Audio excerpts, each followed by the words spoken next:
നമസ്കാരം. CCTV വാർത്തയിലേക്ക് സ്വാഗതം. എല്ലാ CCTV പ്രേക്ഷകർക്കും വിഷുദിനാശംസകൾ. ഐശ്വര്യങ്ങളും അനുഗ്രഹങ്ങളും പ്രതീക്ഷകളാക്കി കണി കണ്ടുണർന്ന് മലയാളികൾ. സമൃദ്ധിയുടെ നല്ല കാലത്തെ വരവേറ്റുകൊണ്ട് ഇന്ന് വിഷു.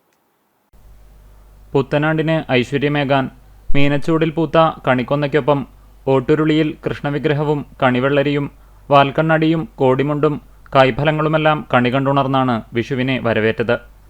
പിന്നെ കുടുംബത്തിലെ മുതിർന്നവർ കൈനീട്ടം നൽകി. വരും തലമുറയ്ക്കുള്ള കരുതലിൻ്റെയും സ്നേഹത്തിൻ്റെയും പ്രതീകം കൂടിയാണ് വിഷു കൈനീട്ടം. ആചാരങ്ങൾക്കൊപ്പം ആഘോഷവും ഇഴചേരുന്നതാണ് വിഷു. പൂത്തിരി കത്തിച്ചും പടക്കം പൊട്ടിച്ചും ആഘോഷത്തിമിർപ്പ് തലേന്നു തന്നെ തുടങ്ങിക്കഴിഞ്ഞിരുന്നു. വസ്ത്രധാരണത്തിലെ ട്രെൻഡുകൾ എത്ര മാറിയാലും പാരമ്പര്യത്തനിമയുണർത്തി കോടിവസ്ത്രമെടുത്തും തൂശനിലയിൽ സദ്യ വിളമ്പിയും മലയാളികളുടെ ആഘോഷങ്ങൾ തുടരും. കഷ്ടപ്പാടുകൾക്കിടയിലും സ്വപ്നം കാണാൻ പഠിപ്പിച്ച വിഷു വരും കാലത്തിൻ്റെ പ്രതീക്ഷയാണ്. പ്രകൃതി കനിഞ്ഞു നൽകിയ വിഭവങ്ങളെ ആദരിക്കാനും വരും തലമുറയ്ക്കായി അവയെ കാത്തുസൂക്ഷിക്കാനുമുള്ള ഒരു ഓർമ്മപ്പെടുത്തൽ കൂടിയാണ് ഓരോ വിഷുവും. വിഷുപ്പുലരിയിൽ കണ്ണനെ കണി കാണാൻ ആയിരങ്ങളെത്തി. തിരക്ക് കണക്കിലെടുത്ത് പ്രത്യേക ക്രമീകരണങ്ങളാണ് ഗുരുവായൂർ ക്ഷേത്രത്തിൽ ഒരുക്കിയിരുന്നത്. പുലർച്ചെ 2:55 മുതൽ 3:55 വരെയുള്ള 1 മണിക്കൂറായിരുന്നു വിഷുക്കണി ദർശനം. നാഴികമണി 2 അടിച്ചതോടെ മേൽശാന്തി TM നാരായണൻ നമ്പൂതിരി കുളിച്ച് ഈറനണിഞ്ഞെത്തി ആദ്യം ഗുരുവായൂരപ്പനെ കണി കണ്ടു. തുടർന്ന് നാളികേരമുറിയിൽ നെയ്യൊഴിച്ച് ദീപം തെളിയിച്ച് ഗുരുവായൂരപ്പനെ കണി കാണിച്ചു. ഗുരുവായൂരപ്പന്റെ തങ്കത്തിടമ്പ് ആലവട്ടവും വെഞ്ചാമരവും കൊണ്ട് അലങ്കരിച്ച് സ്വർണ്ണ സിംഹാസനത്തിൽ വെച്ചിരുന്നു. ഇതിന് താഴെയായാണ് ശാന്തിയേറ്റ കീഴ്ശാന്തിമാർ ചേർന്ന് ഓട്ടുരുളിയിൽ കണിക്കോപ്പ് ഒരുക്കിയിരുന്നത്. വിഷുക്കണി ദർശനത്തിനായി കിഴക്കേ ഗോപുരവാതിൽ തുറന്നതോടെ ഭക്തർ ക്ഷേത്രത്തിലേക്ക് ഓടിക്കയറി. കൺകുളിർക്കെ കണ്ണനെയും കണിയും കണ്ടു തൊഴുതു. ദർശനം കഴിഞ്ഞവർക്ക് മേൽശാന്തി വിഷുക്കൈനീട്ടം നൽകി. ശ്രീലകത്തിനു പുറമെ നമസ്കാര മണ്ഡപത്തിലും കണി ഒരുക്കിയിരുന്നു. കണി ദർശനം അവസാനിച്ചതോടെ വാകച്ചാർത്തും അഭിഷേകവുമടക്കമുള്ള പതിവ് പൂജകൾ ആരംഭിച്ചു. കണി ദർശനത്തിന് ശേഷവും ഗുരുവായൂരപ്പനെ ഒരു നോക്കു കാണാനായി ഭക്തർ എത്തിക്കൊണ്ടിരുന്നു. ക്ഷേത്രത്തിൽ വിഷുവിളക്ക് സമ്പൂർണ്ണ നെയ്വിളക്കായാണ് ആഘോഷിക്കുന്നത്. വിഷു സദ്യയും ഉണ്ടായിരുന്നു. പ്രായപൂർത്തിയാകാത്ത ബാലികയെ ലൈംഗികമായി ഉപദ്രവിച്ച കേസിൽ മദ്രസ അധ്യാപകനെ പോലീസ് അറസ്റ്റ് ചെയ്തു. മലപ്പുറം എടയൂർ പറങ്ങോട്ടുപറമ്പിൽ തിയാമു എന്ന് വിളിക്കുന്ന 64 വയസ്സുള്ള കുഞ്ഞു മുഹമ്മദിനെയാണ് എരുമപ്പെട്ടി പോലീസ് അറസ്റ്റ് ചെയ്തത്.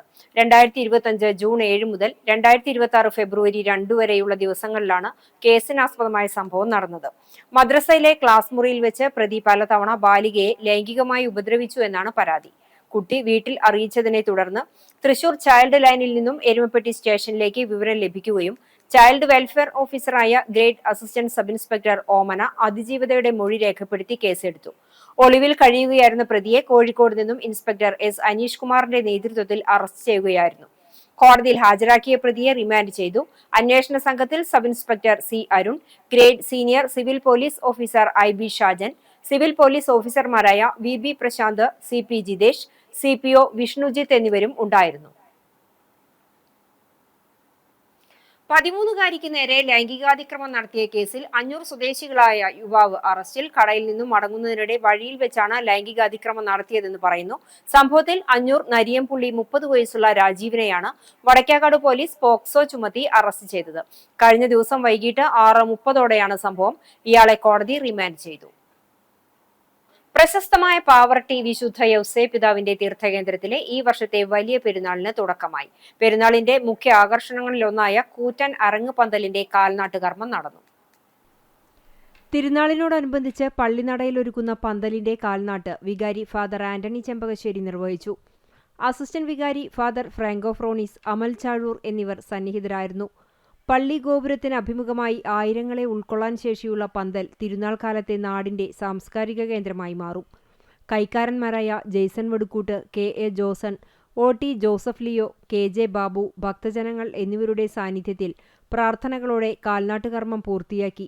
അരങ്ങ് committee convener Joshi D Kolannur സ്വാഗതവും ജോയിന്റ് കൺവീനർ ജോസ് KD നന്ദിയും രേഖപ്പെടുത്തി. ട്രഷറർ വിൽസൺ, കമ്മിറ്റി അംഗങ്ങളായ CC Jose, VK Joy, VP James, AJ Viju, Sabi എന്നിവർ നേതൃത്വം നൽകി. എറണാകുളം കോയിക്കര ഡെക്കറേഷൻസ് ഉടമ പോളാണ് പുതുമയുള്ള അലങ്കാരം ഒരുക്കുന്നത്. ലക്ഷക്കണക്കിന് തീർത്ഥാടകർ എത്തുന്ന തിരുനാളിനായി വിപുലമായ സുരക്ഷാ യാത്രാ സൗകര്യങ്ങളും ഒരുക്കുന്നുണ്ട്. എയ്യാൽ ശ്രീ കാർത്തിനി ഭഗവതി ക്ഷേത്രത്തിലെ കാർത്തിക ആറാട്ട് മഹോത്സവത്തിന് കൊടിയേറി. ഏപ്രിൽ 13 മുതൽ 20 വരെയുള്ള ദിവസങ്ങളിലാണ് ക്ഷേത്രത്തിൽ കാർത്തിക ആറാട്ട് മഹോത്സവം ആഘോഷിക്കുന്നത്. ചൊവ്വാഴ്ച വൈകിട്ട് ക്ഷേത്രം തന്ത്രി പുലിയന്നൂർ ശ്രീരാജ് നമ്പൂതിരിപ്പാട് കൊടിയേറ്റ് നിർവഹിച്ചു.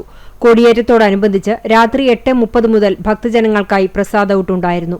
കൊടിയേറ്റം മുതൽ ആറാട്ട് വരെയുള്ള ദിവസങ്ങളിൽ രാവിലെ നട തുറക്കലിനു ശേഷം നിർമ്മാല്യ ദർശനം, അഷ്ടദ്രവ്യ ഗണപതി ഹോമം, ഉഷപൂജ, ആറാട്ട് എഴുന്നള്ളിപ്പ്, ആറാട്ട് കുളക്കടവിൽ പൂജ, നവകം പഞ്ചഗവ്യം, ഉച്ചപൂജ, ശ്രീഭൂതബലി എന്നീ ചടങ്ങുകൾ നടക്കും. രാവിലെ 11:30 ഉത്സവക്കഞ്ഞി വിതരണമുണ്ടാകും. വൈകിട്ട് 6:30 വിവിധ കലാപരിപാടികളും അരങ്ങേറും. ഉത്സവത്തിന്റെ 6ാം ദിനമായ ഏപ്രിൽ 19 ഞായറാഴ്ച വലിയ ആറാട്ടിനോടനുബന്ധിച്ച് രാവിലെ 5:30 നട തുറക്കലും തുടർന്ന് വിശേഷാൽ പൂജകളും നടക്കും. ഭഗവതിയെ ആറാട്ട് കുളക്കടവിലെ പൂജയ്ക്ക് ശേഷം കൊമ്പൻ പുതുപ്പള്ളി കേശവന്റെ പുറത്തേറി തിരിച്ചെഴുന്നള്ളിക്കും. കലാമണ്ഡലം കുട്ടിനാരായണനും സംഘവും അണിനിരക്കുന്ന പഞ്ചവാദ്യം അകമ്പടിയാകും. തിരിച്ചെഴുന്നള്ളുന്ന ഭഗവതിയെ കൊടിമരച്ചുവട്ടിൽ പറവെച്ച് സ്വീകരിക്കും. തുടർന്ന് കൊടിയിറക്കം നടക്കും. 25 കലശം, പഞ്ചഗവ്യം, ഉച്ചപൂജ, ശ്രീഭൂതബലി, ബ്രാഹ്മണിപ്പാട്ട് എന്നീ ചടങ്ങുകളും നടക്കും. ഉച്ചയ്ക്ക് 3 മണിക്ക് പ്രാദേശിക കമ്മിറ്റികളുടെ നേതൃത്വത്തിലുള്ള പൂരം എഴുന്നള്ളിപ്പുകൾ ആരംഭിക്കും. പഞ്ചവാദ്യം അകമ്പടിയേകുന്ന എഴുന്നള്ളിപ്പുകൾ 5:50 മുതൽ ക്ഷേത്രത്തിലേക്ക് എത്തിച്ചേരും. തുടർന്ന് 8 മണിക്ക് വാദ്യകുലപതി വെള്ളിത്തിരുത്തി ഉണ്ണിനായർ പ്രമാണിത്വം വഹിക്കുന്ന പാണ്ടിമേളത്തിന്റെ അകമ്പടിയോടെ കൂട്ടിയെഴുന്നള്ളിപ്പ് നടക്കും. 26 ഗജവീരന്മാർ കൂട്ടിയെഴുന്നള്ളിപ്പിൽ അണിനിരക്കും. ഏപ്രിൽ 20 പുലർച്ചെ പൂരാവർത്തനത്തിനു ശേഷം രാവിലെ 8:30 മുതൽ വടക്കേ നടക്കൽ മധുവേല, 18ാം വാതിൽ കർമ്മം, ദണ്ടുപറി തുടങ്ങിയ ചടങ്ങുകളോടെ ആറാട്ട് മഹോത്സവത്തിന് സമാപനമാകും. തലക്കോട്ടുകര ഇടവകയിലെ ഞാലിക്കര സെന്റ് തോമസ് കപ്പേളയിൽ വിശുദ്ധ തോമസ് ലീഹായുടെയും പരിശുദ്ധ വേളാങ്കണ്ണി മാതാവിന്റെയും സംയുക്ത തിരുനാൾ ആഘോഷിച്ചു. വൈകിട്ട് 6-ന് ലതീഞ്ഞ് നൊവേന, തുടർന്ന് തിരുനാൾ കൊടിയേറ്റവും നടന്നു. ശേഷം ദീപാലങ്കാര സ്വിച്ച് ഓൺ കർമ്മം തലക്കോട്ടുകര പള്ളി വികാരി ഫാദർ ക്ലമന്റ് വാഴപ്പറമ്പിൽ നിർവഹിച്ചു. തിരുനാൾ ദിവസം വൈകിട്ട് 5 മണിക്ക് വികാരി ഫാദർ ക്ലമന്റ് വാഴപ്പറമ്പിലിന്റെ കാർമ്മികത്വത്തിൽ ആഘോഷമായ തിരുനാൾ പാട്ടുകുർബാനയും തുടർന്ന് നേർച്ച പായസ വിതരണവും ഉണ്ടായി. 6:30 ലതീഞ്ഞ് നൊവേനയും തുടർന്ന് വൈകിട്ട് 7 മുതൽ 10 വരെ ദേവരാഗം തലക്കോട്ടുകരയുടെ ബാൻഡ് വാദ്യവും ശേഷം ഫാൻസി വെടിക്കെട്ടും നടന്നു. പുന്നൂർകുളം പരൂർ കാരുണ്യം ചാരിറ്റബിൾ ട്രസ്റ്റിന്റെ നേതൃത്വത്തിൽ സൗജന്യ ഹോമിയോ മെഡിക്കൽ ക്യാമ്പും കുടുംബ സംഗമവും അർഹതപ്പെട്ടവർക്കുള്ള കിറ്റ് വിതരണവും നടത്തി. കഴിഞ്ഞ 16 വർഷമായി എല്ലാ മാസവും നടത്തിവരുന്ന കാരുണ്യ പ്രവർത്തനത്തിന്റെ ഭാഗമായാണ് പരിപാടികൾ നടത്തിയത്. കാരുണ്യം കോൺഫറൻസ് ഹാളിൽ നടന്ന പരിപാടിയിൽ ചെയർമാൻ കുഞ്ഞിമുഹമ്മദ് വീട്ടിപ്പറമ്പിൽ അധ്യക്ഷത വഹിച്ചു. വനിതാ വിംഗ് അധ്യക്ഷ കോട്ടയിൽ സൂറ ആശംസകൾ നേർന്നു. തുടർന്ന് പ്രശസ്ത മൈൻഡ് കോച്ച് മുഫീദ ക്ലാസ് എടുത്തു. കാരുണ്യം വൈസ് ചെയർമാൻ ഷെരീഫ് പാണ്ടോത്തയിൽ സ്വാഗതവും വനിതാ വിംഗ് പ്രസിഡന്റ് സഫിയ കുഞ്ഞിമുഹമ്മദ് നന്ദിയും പറഞ്ഞു. തുടർന്ന് നടന്ന ഹോമിയോ മെഡിക്കൽ ക്യാമ്പിൽ പ്രശസ്ത ഹോമിയോ ഡോക്ടർ ജമാലുദ്ദീന്റെ നേതൃത്വത്തിൽ ഡോക്ടർ മിസിരിയ, ഡോക്ടർ ഷമീമ എന്നിവർ രോഗികളെ പരിശോധിച്ചു. 100-ലധികം രോഗികൾക്ക് എല്ലാ മാസവും പരിശോധനയും മരുന്നും തികച്ചും സൗജന്യമായാണ് നൽകി വരുന്നത്. മരുന്ന് വിതരണത്തിന് കാരുണ്യം ജനറൽ സെക്രട്ടറി ഷംസുദ്ദീൻ, ഷെരീഫ് പാണ്ടോത്തയിൽ എന്നിവർ നേതൃത്വം നൽകി. അർഹതപ്പെട്ട 100ഓളം പേർക്കുള്ള കിറ്റുകളും വിതരണം ചെയ്തു. വൈസ് ചെയർമാൻ അബൂബക്കർ പാറയിൽ, സ്റ്റാഫ് മുഹമ്മദ് അലി എന്നിവർ നേതൃത്വം നൽകി. പുന്നൂർകുളം അണ്ടത്തോട് സ്കിൽ ഗ്രൂപ്പ് ക്ലബിന്റെ നേതൃത്വത്തിൽ വിഷു കിറ്റ് വിതരണം നടത്തി. ക്ലബ് ഓഫീസിൽ നടന്ന പരിപാടിയിൽ മുൻ വാർഡ് മെമ്പറും ക്ലബ് രക്ഷാധികാരിയുമായ PS അലി വിതരണ ഉദ്ഘാടനം നിർവഹിച്ചു. Club president Sajil, secretary Shaheel, Moosin, Sadiq, Jamal Thekkeppurath, Shameem തുടങ്ങിയവർ സംബന്ധിച്ചു.